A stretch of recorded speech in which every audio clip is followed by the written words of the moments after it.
1977 in Wrigley Field in Chicago for Game 6 of this National League Championship Series. On this October the 14th, 2003. It was on this date in 1908, 95 years ago today, that the Cubs defeated the Detroit Tigers 2-0 to wrap up their second straight World Series. All right. We got 9 outs to go. We're so close.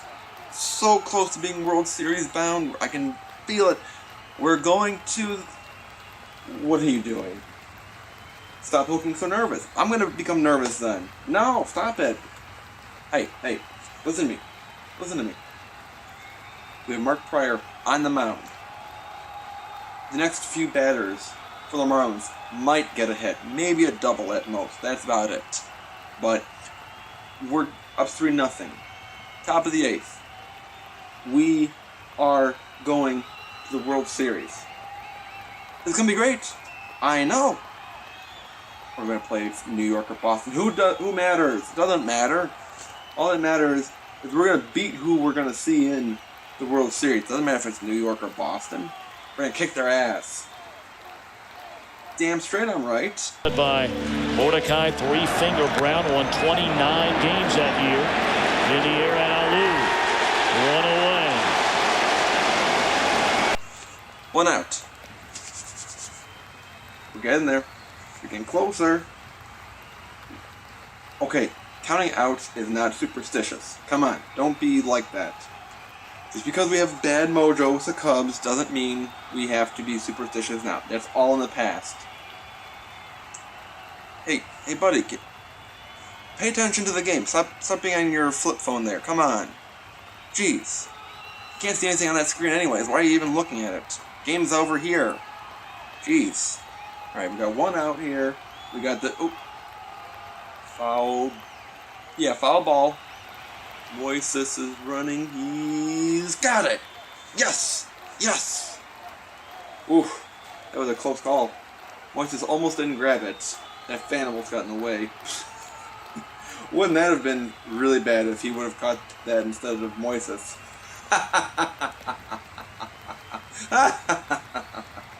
I know. Let's get going. Please, baseball gods. Please let the Cubs win. I swear I won't download any more illegal music on Napster or LimeWire. I promise to get off social media like MySpace. Please just let the Cubs win. Come on. I promise not to buy a Hummer. I know this is going to be wasteful, but please just let the Cubs win the World Series. Oh, and if you can have my Enron stock go up, that'd be great. Thanks. Please. He's got it. Fly ball. He's got it! Sammy Sosa's got it! Yes! Yes! Yes! Dude, Cubs are going to the World Series! Cubs are going to the World Series! Yes! Yes! Yes, we won the pennant finally! It's happening! It's happening! Ooh, yes! Let me get that! Let me get one of those! Look at that. Cubs 2003 World Series side patch. It's beautiful, isn't it? I love it. I love the Cubs. I love the Cubs going to the World Series. I don't care. Again, I don't care who we're gonna play. We're gonna win. We're gonna win. Break the curse. Go Cubs, go! Go Cubs, go! Go Cubs, go! Go Cubs, go! Go Cubs, go! Go Cubs, go! Go! Oh, sorry, I got carried away there. You know, I just kind of cool hat here. Just had a bit of a fantasy moment there, and yeah, I know we got to get back to work here. Let me hit the record button here. Give me a second. All right. Hello, class. I'm Professor Hatter. Today, we have a new Cubs hat. It might look like an ordinary Cubs hat to you, but it has a cool side patch. Exclusively from Hat Club, the What If World Series 2003 100th Anniversary side patch. Whoa. The Cubs almost went to the World Series, except a fan interfered with the game. But really, what happened was the Cubs were just themselves and completely collapsed. Nothing to do with the fan in actuality. Just the scapegoating and overreacting. This hat is really cool.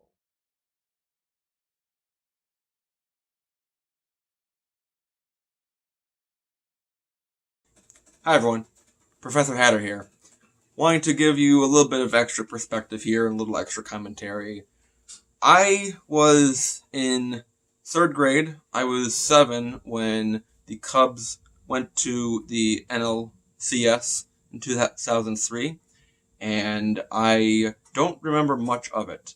The only thing that I remember about that time was Sammy Sosa was my favorite player in all of baseball and of Cubs.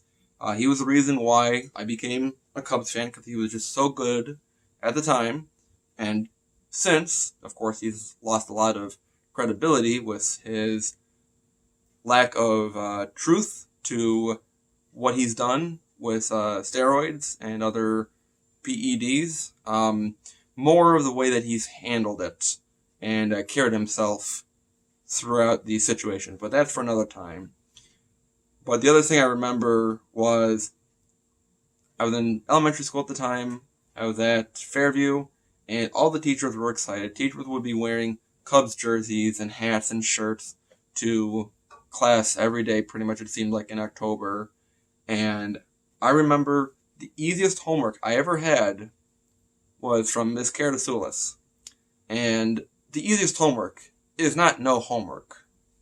That's not even homework to assign. The easiest homework that I've ever had, I remember on the whiteboard, it said, root for the Cubs. So, that's what I just did. I rooted for the Cubs. And I think I got an A+. Well, actually, I couldn't have gotten an A+, because we didn't do letter grades in 3rd grade at the time. It was only 4th and 5th grade you would get letter grades, so, yeah.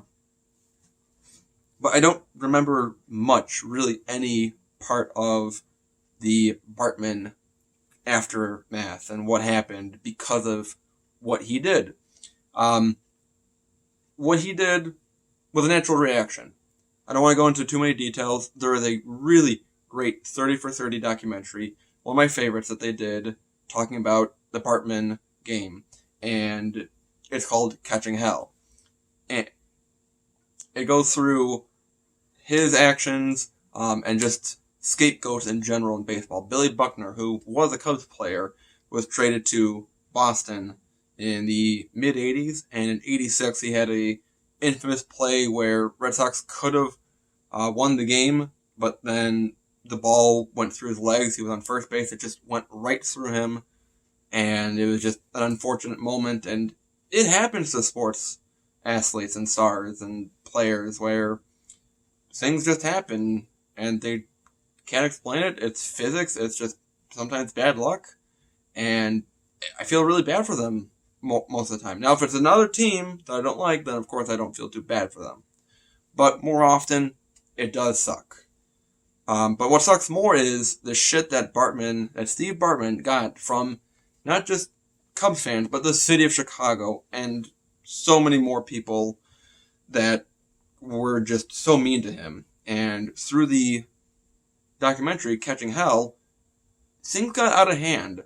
There was at one point that someone called the local, I think it was 670 AM The Score, or WGN 720 AM, and said that they knew where Bartman lived and they were going to go kill him.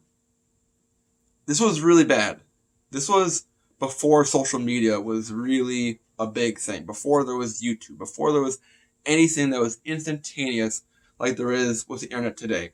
Today, if that Bartman thing would have happened, he would have been an excessive meme. I really don't think, to be honest, that he would have been a scapegoat pariah and attacked like he was if it would happen now. I don't really think so. Maybe, but I'm leaning towards the side of not, only because people have taken their frustration out through memes and YouTube videos, and social media. But back then, it sounds so crazy, but we were Neanderthals without technology, that we had an instinct, a carnal instinct to just enrage. And of course, it was the fact that the Cubs hadn't been to the World Series since 1945 at the time. That was what? 68 years it was in 03. So, but wherever Mr. Steve Bartman is, I hope he enjoyed the Cubs winning the World Series in 2016. I really do. I hope he's doing well. I think all Cubs fans who were a part of that mob mentality of trying to go after Bartman, blaming him for the fact that the Cubs blew a 3-0 lead in Game 6 and still blew Game 7. That's not Bartman. That was the Cubs. That was the Cubs being themselves.